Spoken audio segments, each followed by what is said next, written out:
We are the foundation, bulletproof the hating. From the plantation, we built the whole nation. We are the foundation, bulletproof the hating. From the plantation, we built the whole nation. We are the foundation, bulletproof the hating. From the plantation, we built the whole nation. We are the foundation, bulletproof the hating. From the plantation, we built the whole nation.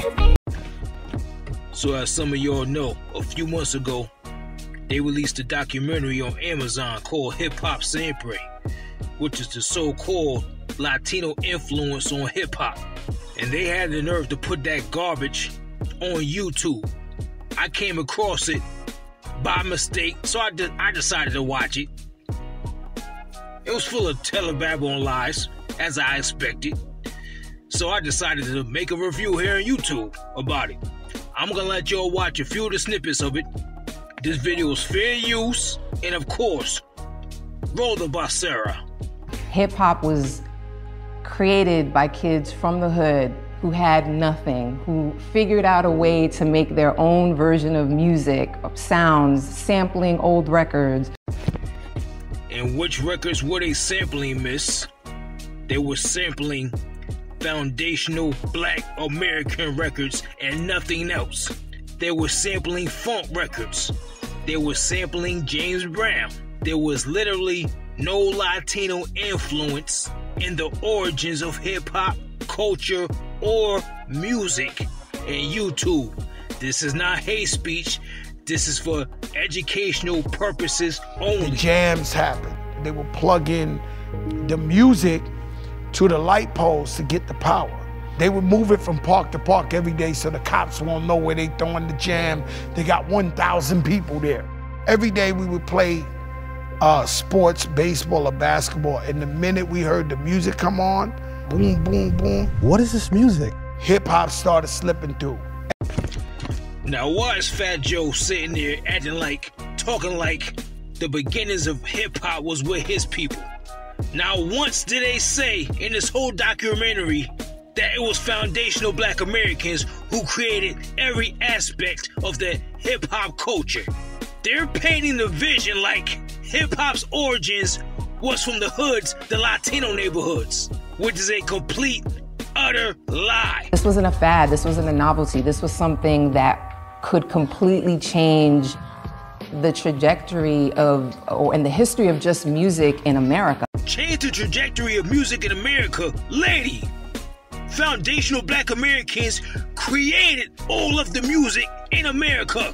We created the trajectory. What are you talking about? See, foundational family, this is what we're talking about with these tellers. About this thing called hip hop.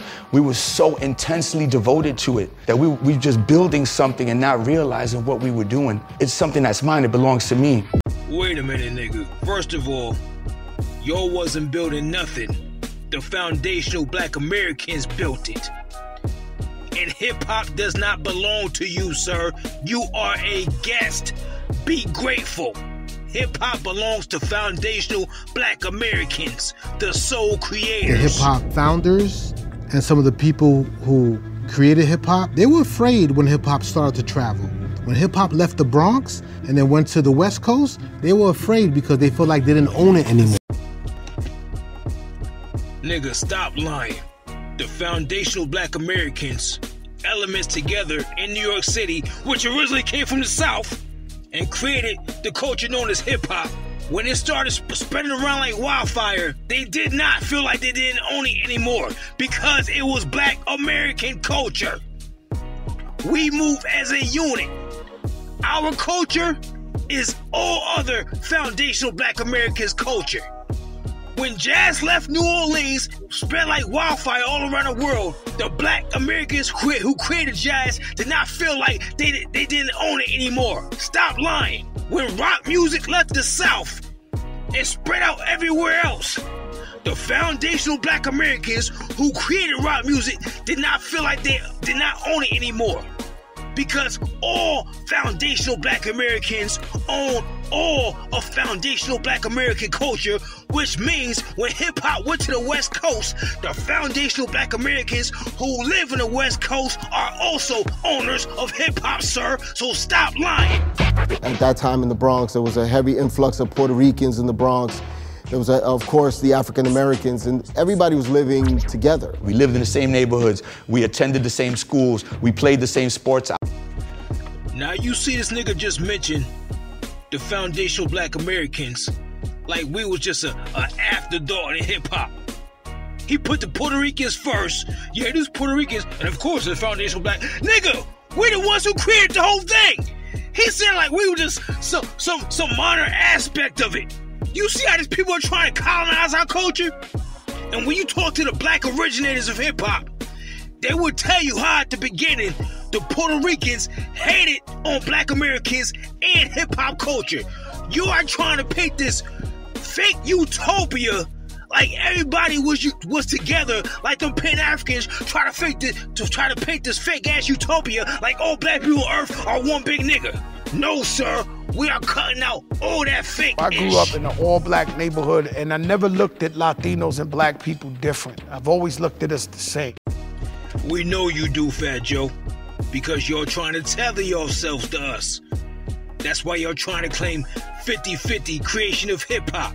But it ain't happening. You are not foundational black Americans, sir. We are not the same. When I saw that movie in 1982 with Wild Style, I saw Ruby D. He said this line specifically: Ruby D is my name and I'm a Puerto Rican. You might think I'm black by the way I'm speaking.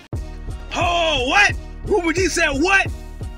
He's a Puerto Rican, and you might think he's black, aka black American, by the way that he's speaking. Case closed, nigga. Who created hip-hop? You niggas just told it yourself. Dummy! Latinos' contribution to hip-hop, you know, it always comes controversy when I say it. I don't know, there's some new thing going on, right? Some call us guests, whatever you want to call it, but either way, we were there in the beginning. To stuttering, so you're lying. Fat Joe, why are you stuttering, Fat Joe? You didn't stutter this whole documentary. But when they asked you about the Latino contribution to hip-hop, which of course you couldn't answer, you started stuttering. And you said, there's this new thing. No, nigga, there is no new thing. We've always been saying that foundational black Americans are the sole creators of hip-hop, and we are. And for that other dude, you are guest in hip-hop. If you didn't create it, you are a guest, but sir. Latinos and blacks created hip-hop music. Stop lying, Fat Joe. Latinos and blacks did not create hip-hop music. Foundational black Americans alone created hip-hop music. Y'all came later. There wasn't even a Latino MC until the late 70s. How the hell did you help create hip-hop music? Fuck out of here, Fat Joe. El hip hop nació en el sur del Bronx y quienes lo conformaron eran 50% afroamericanos, que son una parte hermana ahí del movimiento, y nuestra parte que es la parte... Hold up, did this damn Argentinian just say hip-hop was created 50% black American and 50% Latino? Did he just go full retard in front of a camera? Never go full retard. When you go to Joe Conzo, the first photographer in hip-hop, and he takes pictures of the audience, it's half Latino, it's half black. And speaking of full retard, here we go with this Fat Joe. Joe Conzo took pictures at a party. Crap. Taking pictures at a party does not equate to creating hip-hop 50-50. Fat Joe, keep reaching, nigga. It ain't working. A lot of people sometimes when they talk about hip-hop, they think that hip-hop is just rap. Right, and they forget that hip-hop is a culture, right? Hip-hop is the four elements. It's DJing, it's MCing, it's breakdancing, it's graffiti. When hip-hop came together, it was the first time all these things kind of collided. Nigga, you must be talking to the white people and Asians. I know you're not talking to foundational black Americans telling us what we created is, we know what hip-hop is. We created it. We know about the elements of hip-hop because we created all of the elements of hip-hop. That's like trying to tell a Mexican what an enchilada is. You, sir, have gone full retard. Hip-hop is everything to me. You know what I'm saying? It's my life, it's my DNA, it's my soul. I gave my life to hip-hop. We know hip-hop is everything to you, Fat Joe, because it made you a multi-millionaire. And not once in this whole documentary did I see any Latino give credit to the foundational Black Americans for creating the genre and culture of hip-hop, nor did I see any Latinos thanking foundational Black Americans for creating the culture and music in which they feed their families with. This documentary painted a picture like it was Latinos who created and crafted and distributed hip-hop culture all around the world, which is a total fallacy. Foundational family, this is why we must gatekeep our culture. Now, it's our fault for letting these Puerto Ricans into our culture. We had no idea they were going to turn around and backstab us and try to take claim for our culture that the whole world knows we created. Now it's time to take back what's ours. Foundational family, YouTube has me shadow banned, so I want you to share this video on all your social media outlets and share this video with every foundational Black American you know.